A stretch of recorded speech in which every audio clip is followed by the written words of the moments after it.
फिर से हमारे चैनल के ऊपर। दोस्तों आज की इस वीडियो में हम एक 18 वर्षीय युवती की कुंडली का अध्ययन करने जा रहे हैं, जिनके एक रिलेटिव ने मुझे इनके बर्थ डिटेल्स शेयर किए हैं और एस्ट्रोलॉजी के माध्यम से इनके जीवन से जुड़े हुए कुछ प्रश्नों के उत्तर जानना चाहती हैं और साथ ही साथ चाहती हैं कि मैं इनकी कुंडली का पूर्ण विश्लेषण करूं। आगे बढ़ने से पहले हर बार की तरह आप सबसे निवेदन है, यदि अभी तक आपने हमारे चैनल को सब्सक्राइब नहीं किया है तो आप इसे सब्सक्राइब कर दें और बेल आइकन को दबाना ना भूलें। साथ ही साथ दोस्तों यदि आप सब इसी प्रकार मुझसे कंसल्टेशन लेना चाहते हैं, कुंडली विश्लेषण कराना चाहते हैं, तो स्क्रीन के ऊपर फ्लैश हो रहे व्हाट्सएप नंबर के ऊपर आप मुझसे संपर्क कर सकते हैं। वापस आ जाते हैं इस विश्लेषण के वीडियो के ऊपर और इनके बर्थ डिटेल सबसे पहले मैं आप सबों के समक्ष रख देता हूं। 24 दिसंबर सन 2002 को इनका जन्म हुआ है। जन्म का समय है दोपहर में 3:26 और जन्म का स्थान है दिल्ली। प्रश्नों की बात की जाए तो इनकी शिक्षा, विवाह, ससुराल पक्ष, धन और करियर वगैरह से जुड़ा हुआ इनका सवाल है। इसके अलावा कुछ और भी प्रश्न पूछे गए हैं जिनका हम उत्तर आखिर में देंगे। सीधे इनकी लग्न कुंडली को देख लेते हैं। 2 नंबर से इनकी कुंडली प्रारंभ होती है, वृषभ लग्न की बनती है और चंद्रमा देवता देखें तो वो सिंह राशि में जाकर के बैठे हुए हैं, यानी इस जातिका की कुंडली बनती है वृषभ लग्न एवं सिंह राशि की। लग्नेश बनते हैं शुक्र देवता, जो कि जाकर के कुंडली के छठे भाव में बैठे हुए हैं अपनी ही राशि में। लग्न का मान 9 डिग्री है। लग्न के पास ठीक ठाक बलाबल माना जाएगा, बहुत अच्छा भी बलाबल नहीं कह सकते। स्वभाव की बात की जाए, वृषभ लग्न वाले लोग मेहनती होते हैं, मेहनत करते हैं, बैल की तरह मेहनत करना जानते हैं और उस मेहनत के ही माध्यम से ऐसे लोगों को सफलता मिलती है। थोड़े जिद्दी स्वभाव के होते हैं और चूंकि यहाँ पर इनकी राशि सिंह है, सबसे बड़ा पॉइंट ये कि इनकी राशि सिंह है, सिंह राशि वाले बहुत ज्यादा जिद्दी स्वभाव के माने जाते हैं, अपनी मन की करते हैं। वैसे वृषभ राशि या वृषभ लग्न वालों का स्वभाव आमतौर पर बढ़िया देखा जाता है। तो यहाँ पर राहु लग्न में बैठे हुए हैं, इनके लग्न में 14 डिग्री के साथ बलवान अवस्था में राहु बैठा हुआ। इस राशि में राहु को उच्च का माना जाता है। शुक्र की राशि में राहु बैठे हुए देखिए, राहु एक तो लग्न में बैठा, शुक्र की राशि में उच्च का होकर के बैठा और डिग्री देखिए तो पूर्ण बली होकर के ये राहु यहाँ पर बैठा हुआ है। यानी राहु बहुत ज्यादा बलवान है, इनकी कुंडली में खराब नहीं, बलवान, अच्छा और बलवान। लग्न में राहु बैठा हुआ है, महत्वाकांक्षी बनाएगा इनको ये राहु और साथ ही साथ जो है जिद्दी बनाएगा। अभी सिर्फ ये जिद्दी राशि से थी, सिंह राशि होने की वजह से ये जिद्दी थी, लेकिन लग्न में जो राहु बैठा हुआ है वृषभ राशि में, अब ये राहु इनको जिद्दी बनाएगा। यहाँ पर जो राहु बैठा हुआ है निश्चित रूप से यहाँ पर इनको कुछ मामलों में लाभ देगा। जैसे अगर ये जिद सही दिशा में लगाना चाहें, जैसे एजुकेशन को लेकर के, करियर को लेकर के, तो वहां पर भी ये राहु इनको बहुत अच्छा रिजल्ट देगा, इसमें भी कहीं कोई दो राय नहीं है। इनका राहु लग्न में बैठा हुआ है, मैं इनको यही बोलना चाहूंगा कि आप लाइफ में कितनी भी बड़ी चीज हो आप उसको हासिल कर सकती हैं। आप में उसको सोचने की भी शक्ति है उसके बारे में और उसको हासिल करने के लिए की भी शक्ति है आपके अंदर, इच्छा शक्ति भी आपकी जबरदस्त है।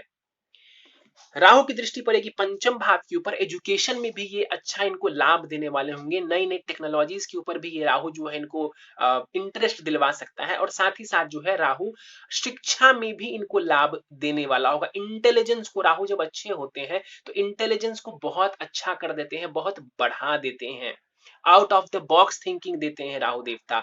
सप्तम के ऊपर राहु की दृष्टि पड़ेगी, ये वैवाहिक जीवन के लिए बहुत अच्छा, इसको हम नहीं मानेंगे। राहु भाग्य भाव को देखेगा, उच्च शिक्षा भाव को देखेगा, तो भाग्य में भी ये राहु वृद्धि कराएंगे और ट्रैवलिंग वगैरह कुछ हद तक दे सकते हैं। इस राहु के ऊपर जहां तक मेरी दृष्टि पड़ रही है, मंगल की दृष्टि यहां जा रही है। मैं जहां तक देख पा रहा हूं मंगल की 8वीं दृष्टि से राहु के ऊपर है और किसी भी ग्रह की दृष्टि या किसी भी ग्रह का प्रभाव इस राहु के ऊपर नहीं है। राहु वैसे ही जिद्दी वाला ग्रह है, राहु वैसे ही अपने मन की करने वाला ग्रह है और ऊपर से मंगल का भी नेचर कुछ ऐसा ही है और मंगल उस जिद में और अग्नि डालने का कार्य करेंगे, मतलब उस में और ज्यादा घी डालने का कार्य करेंगे, आप ऐसा कह सकते हैं। तो जिद्दपन, जिद्दीपन इनके अंदर देखने को जरूर मिलेगा। फिर से दोहराता हूं, जिद्दी होने का मतलब ये नहीं होता है कि आप गलत हैं।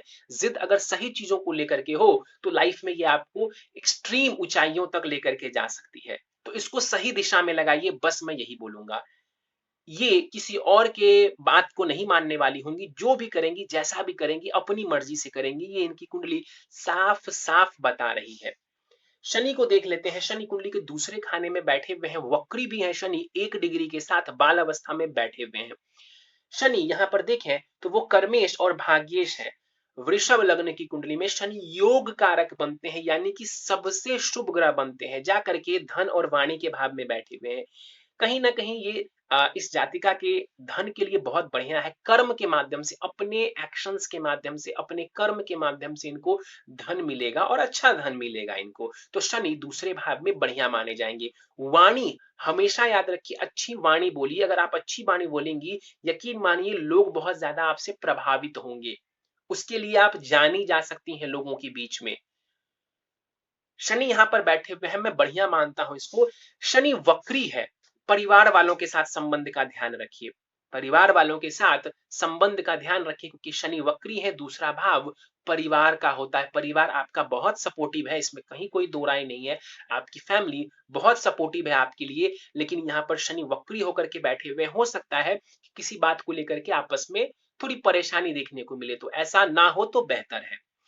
इनकी दृष्टि पड़ेगी कुंडली के चौथे खाने के ऊपर। शनि तीसरी दृष्टि डालेंगे चौथे भाव के ऊपर, प्रॉपर्टी संबंधित सुख देंगे, लेकिन वो चंद्रमा को भी तीसरी दृष्टि से देखेंगे। जब भी शनि चंद्रमा को देखता है तो मन में कई बार उदासी देता है। आई रिपीट, ये मन में नकारात्मक विचार और उदासी देता है, तो इससे बचने की कोशिश करें। शनि की सप्तम दृष्टि आठवें खाने के ऊपर पड़ेगी, ये भी बढ़िया है, out of the box thinking देने वाली होगी, और बाकी चीजों के लिए भी ये बढ़िया है। चूंकि शनि योग कारक है तो नुकसान नहीं करेंगे शनि देवता। शनि सूर्य आमने सामने है, पिता के साथ संबंधों का ध्यान रखिए, पिता के साथ संबंध खराब मत होने दीजिएगा। आमतौर पर ऐसा देखा जाता है कि शनि सूर्य की स्थिति हो तो पिता का सुख थोड़ा कमजोर जरूर ये कर देता है। शनि की 10वीं दृष्टि लाभ भाव के ऊपर पड़ेगी। अब देखिए शनि धन भाव में बैठ करके लाभ भाव को भी देख रहा है।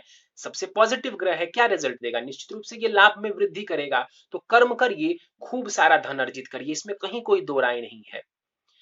गुरु तीसरे खाने में बैठे हुए हैं और 23 डिग्री के साथ यहाँ पर गुरु विराजमान है आपकी कुंडली में। कुमार अवस्था के ये गुरु हैं। इस कुंडली में समझे गुरु को तो वो अष्टमेश बनते हैं और साथ ही साथ वो लाभेश भी हैं। मारक ग्रह है इस कुंडली में, गुरु कारक नहीं मारक है। तीसरे भाव में जाकर के उच्च का होकर के बैठा हुआ है। छोटे भाई यदि हैं आपकी, उनके साथ संबंधों का थोड़ा ध्यान रखिएगा। नुकसान कुछ भी नहीं है। यहाँ पर गुरु बैठे हुए हैं, वक्री होकर के बैठे हुए, इसलिए कह रहा हूं थोड़ा संबंधों का ध्यान रखिएगा। तीसरा जो भाव है ना, ये भाग दौड़ को दर्शाता है, तो यहाँ पर गुरु भी आपको भाग दौड़ करवा सकते हैं।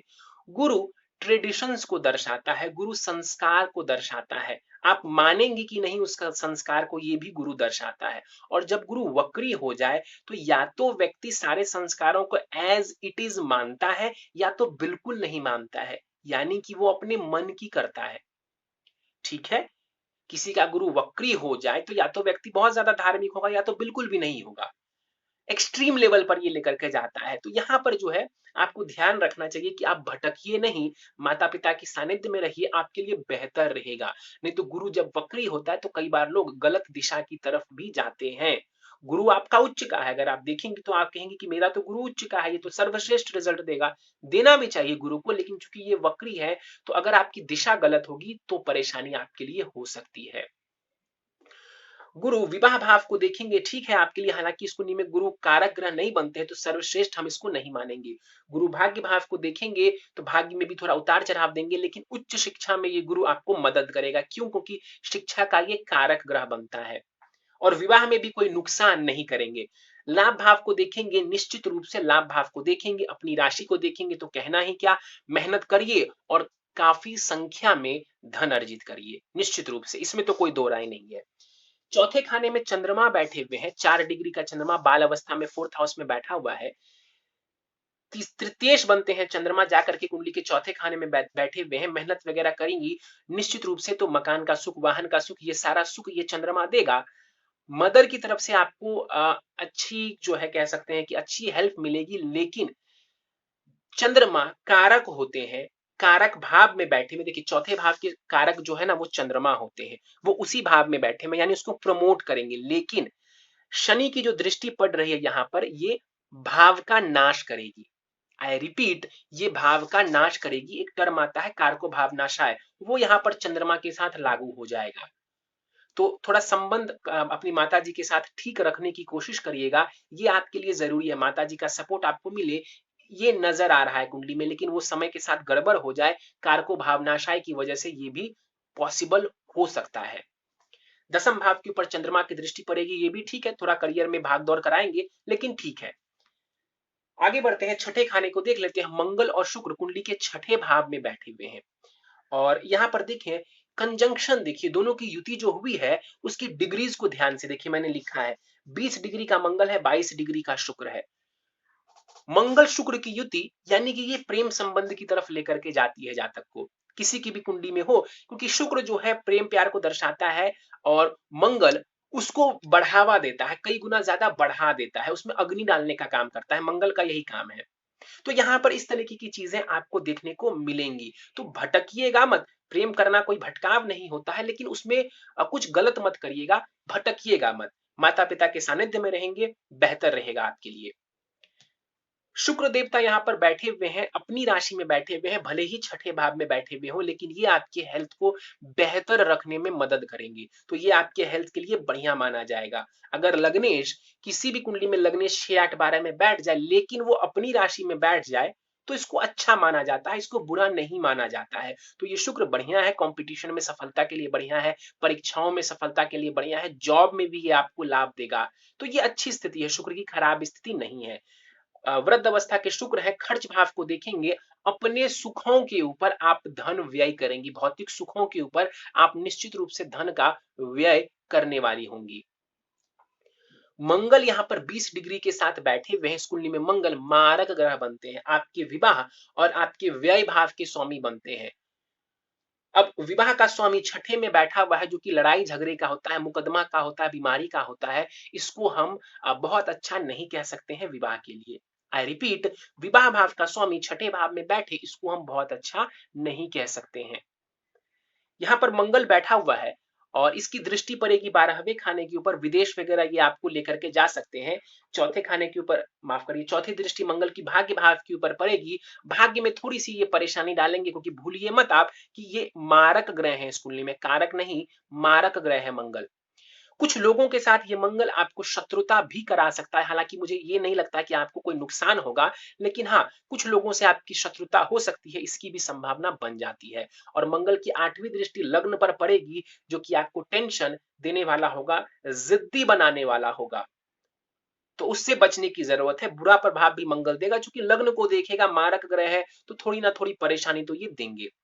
एक बात और देखिए आप, मंगल आपके लग्नेश शुक्र को प्रभावित कर रहे हैं और लग्न को भी प्रभावित कर रहे हैं, ध्यान से इस बात को समझिएगा। मंगल लग्न और लग्नेश दोनों को प्रभावित कर रहा है, तो मंगल से जुड़ी चीजें आपको बहुत प्रभावित करेंगी, आपके स्वभाव को और आपके स्वास्थ्य को।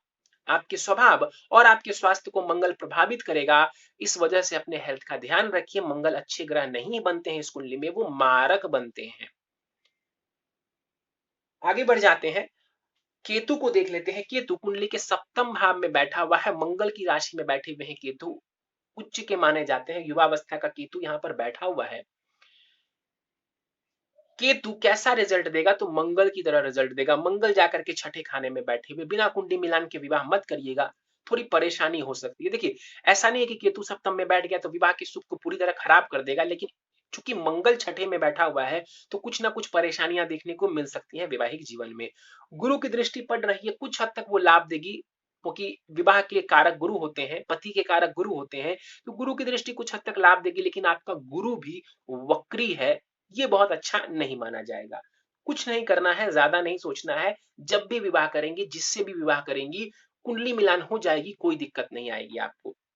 आगे बढ़ जाते हैं, अष्टम भाव को देखते हैं। बुध एवं सूर्य यहाँ पर बैठे हुए हैं, वैसे तो बुधादित्य योग कह सकते हैं इसको, लेकिन दोनों की डिग्री में बहुत ज्यादा फर्क है।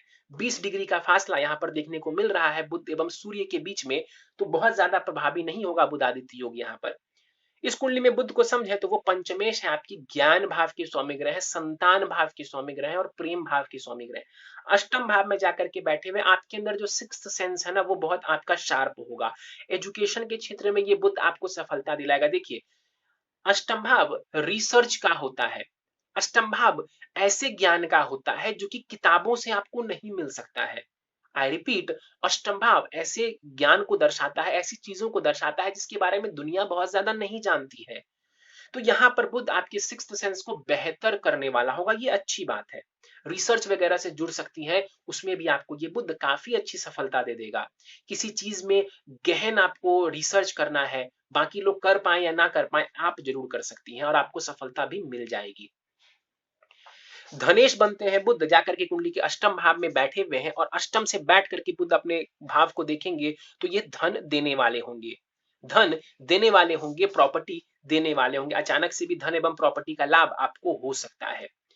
सूर्य यहाँ पर बैठे हुए अष्टम भाव में, सूर्य सुखेश है, आपके चौथा भाव माता का होता है और फोर्थ हाउस के लॉर्ड सूर्य यहाँ पर बैठे हुए हैं, शनि से दृष्ट है, तो माता को कष्ट हो सकता है, इस बात का ध्यान रखिए। सूर्य आपके 8th हाउस में है और शनि से दृष्ट है, पिता के साथ संबंधों का ध्यान रखिए। आप समझिए मैं क्या कहना चाह रहा हूं। सूर्य तो पिता कारक होते हैं, लेकिन आपकी कुंडली में क्या है कि सूर्य माता के भाव के स्वामी ग्रह भी बनते हैं। इस सूर्य का कनेक्शन आपकी मदर से भी हो गया क्योंकि वो मदर के भाव के स्वामी है, और पिता से इसलिए हो गया क्योंकि हर एक की कुंडली में सूर्य पिता को दर्शाते हैं एज अ कारक। तो यहां पर ध्यान रखने की आवश्यकता है, शनि से दृष्ट है, थोड़ा ध्यान रखिएगा। और सूर्य की दृष्टि द्वितीय भाव के ऊपर पड़ेगी, अपनी वाणी का जो आप बोलती है ना, उसका ध्यान रखिएगा, क्योंकि शनि सूर्य दोनों का प्रभाव द्वितीय भाव के ऊपर है, तो कई बार वाणी कड़वी हो सकती है, इसका ध्यान रखिए। हालांकि बुध की दृष्टि बहुत हद तक डैमेज को कंट्रोल करने वाली होगी। अष्टम भाव आपकी आयु का भी होता है, अष्टम भाव ससुराल का भी होता है, अष्टम भाव अचानक से मिलने वाले धन का भी होता है, प्रॉपर्टी का भी होता है। आपके जो प्रॉपर्टी हाउस के स्वामी है वो सूर्य ही बनते हैं और पंचमेश बुध बनते हैं, दोनों की युति अष्टम भाव में, तो ये कुछ पॉजिटिव भी है। अचानक से प्रॉपर्टी वगैरह मिलना, हो सकता है पति के माध्यम से मिले, ससुराल के माध्यम से मिले, पिता के माध्यम से मिले, मिलना संभव है, मिलने की संभावना दिखती है आपकी कुंडली में। दशाओं की बात कर लेते हैं। शुक्र की महादशा आपको चल रही है, जो कि लगभग अभी काफी वर्षों तक रहेगी। 3 जून 2027 तक शुक्र की दशा आपको रहने वाली है। शुक्र की दशा में शनि की अंतर्दशा फिलहाल आपको चल रही है, जो कि 3 जून 2023 तक रहेगी। शुक्र की दशा में शनि की अंतर्दशा, ये समय वैसे तो बहुत अच्छा माना जाता है, लेकिन ये एक्सेप्शन दशा है। ये पहली बार शायद मैं बता रहा हूं। शनि और शुक्र आपस में बहुत अच्छे मित्र हैं और मुझे कहना चाहिए कि इनकी दशा बहुत अच्छी होती है, लेकिन शास्त्रों में इसको एक्सेप्शन के रूप में कहा गया है कि शनि की दशा में शुक्र की अंतर्दशा या शुक्र की दशा में शनि की अंतर्दशा में व्यक्ति को सचेत रहना चाहिए। ये समय आपको ऊंचाई से जो है गिरा सकता है। ठीक है, आई रिपीट, ये समय आपको अच्छी जगह से खराब जगह लेकर के जा सकता है या लाइफ में एक सेटबैक दे सकता है। ऐसा नहीं है कि आपके साथ भी ऐसा ही होगा, लेकिन संभल करके रहेंगी तो बेहतर रहने वाला है। वैसे इन दोनों ग्रहों की स्थिति आपकी कुंडली में बेहतर है, लेकिन फिर भी संभल करके रहेंगी, खास करके जून 2023 तक, तो बढ़िया रहेगा आपके लिए। प्रश्नों को ले लेते हैं। एजुकेशन कैसा रहेगा, आगे की पढ़ाई कैसी रहेगी? जबरदस्त, मुझे कोई परेशानी नहीं दिखती है। आपके एजुकेशन के स्वामी अष्टम भाव में जाकर के जरूर बैठे हुए हैं, लेकिन मैंने कहा कि ये गूढ़ रहस्यों को जानने के लिए बढ़िया है, रिसर्च के लिए बढ़िया है, तो कोई ऐसी दिक्कत परेशानी वाली बात नहीं है। एजुकेशन में आप अच्छा करेंगी, इसकी संभावना बहुत ही ज्यादा है। कुंडली में भटकने के योग हैं, बिल्कुल है। राहु और मंगल इस दिशा में जरूर आपको परेशान कर सकते हैं या आपको भटका सकते हैं, जिसका आपको अभी अंदाजा नहीं लगेगा, इसकी संभावना बनती है। तो कुंडली में भटकने के योग है, मैंने कहा स्टार्टिंग में ही, जिद्दी हैं आप, ऊपर से राहु लग्न में बैठा हुआ है और मंगल की दृष्टि है। राहु लग्न में बैठा है, मंगल की दृष्टि है, मंगल लग्न और लग्नेश दोनों को प्रभावित कर रहा है। इस वजह से भटकने के चांसेस बनते। भटकने की बात मैं नहीं बोलूंगा, मैं बोलूंगा कि जो आप चाहेंगी ना जिद करके वही होगा। तो अगर आप सही दिशा में जिद करेंगी तो सही करेंगी, गलत दिशा में जाएंगी तो गलत ही करेंगी। विवाह के योग कब है, कैसा रहेगा विवाह? देखिए, विवाह के योग आपके, अगर आप करना चाहेंगी तो अभी दशाओं के अनुसार तो विवाह का योग है। अगले वर्ष विवाह का जो है पूर्ण योग बन जाएगा। इस वर्ष तो शायद विवाह ना हो पाए आप चाहें तो, लेकिन अगले वर्ष विवाह होने की संभावना बहुत ही ज्यादा है, अगर आप करना चाहेंगी तो। अभी हालांकि आप सिर्फ 18 वर्ष की हैं, तो ऐसा मैं बिल्कुल नहीं बोलूंगा कि आप विवाह कर लें। आपने पूछा था कि क्या विवाह कर सकते हैं, अभी योग है, तो हाँ विवाह कर सकती हैं, लेकिन कुंडली के अनुसार ऐसा लग नहीं रहा कि इतना शीघ्र आपका विवाह होगा, इसकी संभावना थोड़ी कम है। विवाह कैसा रहेगा? कुंडली मिलान बहुत जरूरी है, नहीं तो परेशानी आएगी। सीधा सीधा मैं आपको कह देता हूं, कुंडली मिलान नहीं होगा तो थोड़ी परेशानी देखने को मिलेगी आपको। कारण है कि सप्तम में केतु बैठे हुए हैं, राहु की दृष्टि पड़ रही है, और सप्तमेश जो है मंगल, वो छठे में जाकर के बैठा हुआ है, जो कि लड़ाई झगड़े का होता है, कॉन्फ्लिक्ट का होता है। तो ये कुछ ना कुछ परेशानी पति के साथ या वैवाहिक जीवन में दे सकता है। गुरु पति कारक ग्रह होता है, उच्च का बैठा हुआ है लेकिन वक्री है। तो इसलिए अपना पार्टनर बहुत सोच समझ करके चूज कीजिएगा, आपके लिए बेहतर रहेगा। ससुराल एवं पति के साथ संबंध कैसे होंगे? ससुराल वगैरह से संबंध ठीक दिख रहे हैं, कोई विशेष परेशानी नहीं नजर आती है। ससुराल को हम कुंडली के अष्टम भाव से देखते हैं और वहां पर स्थिति ठीक है, मुझे कोई ज्यादा गड़बड़ नहीं नजर आ रही है। संपत्ति वगैरह का लाभ भी वहां से मिलने के योग बन रहे हैं। पति की जहां तक बात है, मैं वही बोलूंगा कि सामने वाले को जान लीजिए, कुंडली मिलान करवा लीजिए, माता पिता से सलाह ले लीजिए, उसके बाद विवाह करिए। ऐसा बिल्कुल नहीं है कि विवाह टूट ही जाएगा, ऐसा मैं बिल्कुल भी नहीं कह रहा हूं आपको। आई रिपीट, विवाह टूट ही जाएगा ऐसा कोई योग नहीं है। थोड़ी सावधानी बरतनी है आपको बस विवाह करते समय। मान लीजिए आपने विवाह कर लिया, मान लीजिए आपने बिना कुंडली मिलान के या बिना किसी की सलाह के विवाह कर लिया, आपकी कुंडली में थोड़ी परेशानी है वैवाहिक जीवन में, सामने वाले की कुंडली में भी थोड़ी परेशानी हुई, क्या होगा? 100% वो परेशानी आपको देखने को मिलेगी। अगर मान लीजिए कि सामने वाले की कुंडली बेहतर हुई, सामने वाला व्यक्ति आपको समझने वाला हुआ, आपकी जिद को झेलने वाला हुआ, क्योंकि आप तो जिद्दी हैं ही, तो उसमें क्या होगा कि आपका वैवाहिक जीवन अच्छा चल जाएगा। लेकिन अगर सेम परेशानी दोनों ही चार्ट्स में हुई, तो फिर उसमें परेशानी 100% देखने को मिलेगी मैरिटल लाइफ में। धन की स्थिति के बारे में इन्होंने अगला प्रश्न पूछा है। धन की स्थिति बढ़िया है, कहीं से कोई परेशानी मुझे नजर नहीं आ रही, काफी अच्छी है धन की स्थिति। वैसे भी धन मिलेगा आपको, प्रॉपर्टी वगैरह मिलने की भी संभावना है, और दूसरा अपने कर्मों के माध्यम से भी आप धन लाभ करेंगे। गुस्सा बहुत करती है, गुस्सा कम करने के उपाय देखिए। गुस्सा क्या करेंगी, बहुत ज्यादा जिद्दी हैं ये, जिद पूरी नहीं करेंगी तो गुस्सा इनको आएगा ही। जो ये कहेंगी अगर आप नहीं मानेंगी तो इनको गुस्सा आएगा। कारण जानना चाहती है, कारण है मंगल और लग्न में बैठा राहु। राहु जिद्दी बनाता है, मंगल उसको और भड़काता है, और मंगल तो गुस्सा का कारक ग्रह होता ही है। इसके अलावा जो है, आप अभी मैं बता देता हूँ उपाय, क्योंकि कोई बड़ा उपाय तो नहीं है। पानी ज्यादा पीने को कहें, पानी ज्यादा पिएंगी तो वाटर बैलेंस सही रहेगा बॉडी में। पानी ज्यादा पिएंगी, चंद्रमा को निहारेंगी। इस कुंडली में चंद्रमा का रत्न नहीं धारण कराया जा सकता है, शुक्र का भी रत्न मैं धारण करने की सलाह नहीं दूंगा। तो बेसिकली चंद्रमा को निहारेंगी, पानी पिएंगी ज्यादा, तो इनके लिए बेहतर रहेगी स्थिति।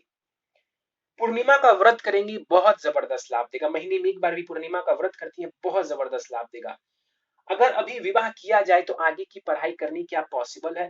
पढ़ाई थोड़ी इंटरप्ट हो जाएगी, लेकिन पूरी तरह से रुक जाएगी ऐसा नहीं बोलूंगा। पढ़ाई थोड़ी इंटरप्ट इसलिए हो सकती है क्योंकि 8th हाउस जो होता है ये टर्मिनेशन का भी होता है। ये किसी चीज में अचानक से रुकावट को भी दर्शाता है, और पंचमेश वहीं जाकर के बैठे हुए हैं, तो ये हो सकता है कि कुछ समय के लिए इनकी पढ़ाई रुक जाए अगर विवाह करती हैं, बट आगे फिर वो कंटिन्यू रहे, इसकी संभावना ज्यादा बनती है। इसके बाद आपने पूछा पढ़ाई में अच्छी है, 12th में इसने 97% लाए, बहुत ज्यादा अच्छी है ये। माइंड इनका बहुत शार्प है, बहुत शार्प है इनका माइंड। और राहु, मैंने पहले ही बताया कि लग्न में राहु बैठा हुआ वो सिर्फ खराब प्रभाव नहीं देगा, महत्वाकांक्षी बनाएगा, लाइफ में बहुत कुछ करने के लिए भी ये राहु इनको प्रेरित करेगा। तो यदि सही दिशा में जिद बना करके काम करेंगी तो लाइफ में एक्सट्रीम टॉप पर पहुंच सकती है। ये लाइन आप समझिए मेरी, कि जिद बना करके यदि कोई जाता है, कोई अच्छा काम करता है, तो क्या होगा, ऐसे व्यक्ति को सब कुछ हासिल होगा। लेकिन अगर वही जिद अगर गलत दिशा में लगा दी जाए तो फिर बर्बादी होगी। तो जैसे पढ़ाई करेंगी तो 97% आए, हमेशा टॉप कर सकती है, क्योंकि है कुंडली में योग बने हुए। करियर में बहुत अच्छा करने का योग है, करियर से खूब सारा धन लाभ करने का योग है। तो कोई आश्चर्य की बात नहीं, अच्छी स्थिति है एजुकेशन को लेकर के। कहीं किसी ने इसे कुछ खिला पिला तो नहीं दिया है, मुझे नहीं लगता है ऐसा कुछ। एक प्रश्न इनका, कोई गलत कदम क्या ये उठा सकती है? देखिए, इसके लिए बस यही मैं कह सकता हूँ कि जिद्दी हैं, कुछ कर सकती हैं इस तरीके का, लेकिन ज्यादा परेशान मत होइए। बस कोशिश करिए कि इनको समझा बुझा करके रखा जाए तो बेहतर है। और यदि ये वीडियो देख रही हैं आप, जिनकी ये कुंडली है, उनसे कहना चाहूंगा कि माता पिता के सानिध्य में रहेंगी आपके लिए बेहतर रहेगा। वरना कई बार ऐसा होता है, मेरे पास लोग आते हैं और वो खुद ही कहते हैं कि 5 साल पहले जो उनके घर वालों ने कहा उन्होंने वो नहीं किया और आज वो पछता रहे हैं। तो ऐसा मत करिएगा, अपने करियर को लेकर के आगे बढ़िए, या लाइफ में जो करना है मूल रूप से उसको लेकर के आप आगे बढ़ेंगी तो आपके लिए बेहतर रहेगा। और कुंडली में जैसा मैंने बताया कि अगर सही रास्ते पे रहेंगी तो टॉप पे जाएंगी, गलत रास्ते पे रहेंगी तो बॉटम पे जाएंगी, इसके भी योग है आपकी कुंडली में। तो बेहतर है आप सही दिशा में रहें और अपना नाम भी बनाएं और अपने माता पिता का नाम भी ऊंचा करें। करियर को लेकर के इन्होंने हालांकि कुछ नहीं पूछा है कि किस क्षेत्र में करियर बनाया जाए, लेकिन फिर भी मैं सलाह दे देता हूं कि मेडिकल क्षेत्र में करियर काफी अच्छा नजर आ रहा है। चाहेंगी तो मेडिकल क्षेत्र में करियर बना सकती हैं अगर इनका मन हो तो। इनकी कुंडली में शनि सबसे कमजोर ग्रह है, डिग्री वाइज भी यदि आप देखेंगी तो शनि सबसे कमजोर ग्रह है इनकी कुंडली में। और सबसे इंपॉर्टेंट ग्रह भी शनि है, तो शनि को बलवान बनाना जरूरी है। उपाय पर जाने से पहले नवमांश को देख लेते हैं। नवमांश में हम क्या देखते हैं, ग्रहों के बल को देखते हैं और दूसरा विवाह को पूर्ण रूप से वहां पर समझते हैं। वहां पर विवाह लग तो रहा है ठीक, है भी ठीक, लेकिन एक राहु की दृष्टि विवाह भाव के ऊपर जरूर है, जो कि थोड़ी चिंता दे सकती है। तो कुंडली मिलान करके विवाह करेंगे तो बहुत ज्यादा संभावना है कि आपका विवाह बेहतर रहेगा। आई रिपीट, कुंडली मिलान करके विवाह करेंगी तो बहुत हद तक संभव है कि आपका विवाह बेहतर रहेगा, क्योंकि नवमांश कुंडली जो विवाह को पूर्ण रूप से बताती है वो ज्यादा खराब नहीं है। तो सलाह लेकर के कुंडली मिलान वगैरह करके विवाह करिए, विवाह बढ़िया रहेगा। राहु चंद्रमा वहां पर साथ बैठे हुए, इकट्ठे बैठे हुए, चंद्रमा उच्च का है, इस बात को दर्शाता है काम तो आप अपने मन से ही करेंगे, किसी की सुनेंगे नहीं, करेंगी तो आप अपने मन से ही। टैलेंट आपका वहां पर भी दिख रहा है, टैलेंटेड आप है। सूर्य बुध वहां पर भी आमने सामने है, अच्छी स्थिति है। और सबसे अच्छी बात एक ये है कि मंगल जो है वहां पर स्वग्रही हो गया है। इस कुंडली का जो सप्तमेश है मंगल वहां पर अच्छी स्थिति में बैठा हुआ है। तो फिर से मैं बोलता हूं, ऐसा जरूरी नहीं है कि वैवाहिक जीवन में परेशानी आए ही। कुछ नहीं करना है, जब भी विवाह करने की इच्छा हो या जब भी विवाह करना हो तो सामने वाले के बारे में जान लीजिए आराम से, उसको अच्छे से जान लीजिए कि कौन है, क्या है, अच्छा है, नहीं है। फिर उसको एस्ट्रोलॉजी के भी माध्यम से समझ लीजिए और कुंडली मिलान कराइए, कुंडली मैच होती है, शादी कीजिए, कोई परेशानी नहीं होगी। हड़बड़ी में करेंगी, बिना कुछ सोचे समझे करेंगी, परेशानी हो सकती है। उपाय को देख लेते हैं, ज्यादा उपाय नहीं करने हैं आपको, कुंडली आपकी बहुत अच्छी है। नीलम रत्न एक जरूर धारण कर लिए, आजीवन आप धारण कर सकती है नीलम।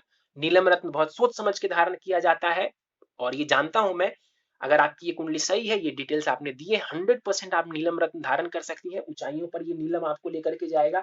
7 सवा 7 रत्ती का नीलम पंच धातु में जड़वा करके राइट हैंड की मिडिल फिंगर में आप इसको धारण कर लीजिए, कृष्ण पक्ष के शनिवार की संध्या काल को। नित्य ओम शुम शुक्राय नमः इस मंत्र का एक माला जाप करिए, और चाहे तो इसके अलावा दुर्गा चालीसा वगैरह का पाठ आपको करना चाहिए। दुर्गा चालीसा या दुर्गा कवच का भी आप पाठ कर सकती है। दुर्गा कवच का पाठ करना आपके लिए बेहतर रहेगा। तो एक काम करिए, ओम शुम शुक्राय नमः का एक माला जाप नित्य करिए और दुर्गा कवच का पाठ करिए, ताकि माँ दुर्गा की कृपा आपको देखने को मिले और उससे आपको बहुत लाभ होगा। सूर्य को नित्य जल चढ़ाइए, नित्य सुबह शाम हनुमान चालीसा पढ़िए। शनि मंगल दोनों को ये बैलेंस करेगा, दोनों को बेहतर करेगा। बस यही इतने उपाय हैं, कोई विशेष उपाय नहीं है। इन उपायों को आप करती हैं, हार्डली आपको एक दिन में 10-15 मिनट लगेगा, इससे ज्यादा का समय नहीं लगेगा।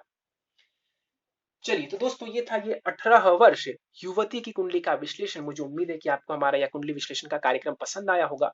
कार्यक्रम पसंद आया तो आप इसे लाइक करें, शेयर करें। अभी तक आपने हमारा चैनल सब्सक्राइब नहीं किया है तो आप इसे सब्सक्राइब कर दें और बेल आइकन को दबाना ना भूलें। साथ ही साथ दोस्तों, यदि आप सभी इसी प्रकार अपनी कुंडली का विश्लेषण कराना चाहते हैं या फिर मुझसे संपर्क करना चाहते हैं तो स्क्रीन के ऊपर फ्लैश हो रहे व्हाट्सएप नंबर के ऊपर मुझसे संपर्क कर सकते हैं। और ज्यादा जानकारी के लिए आप नीचे डिस्क्रिप्शन बॉक्स को भी चेक कर सकते हैं। इस वीडियो में फिलहाल इतना ही दोस्तों, आप सभी का बहुत बहुत धन्यवाद।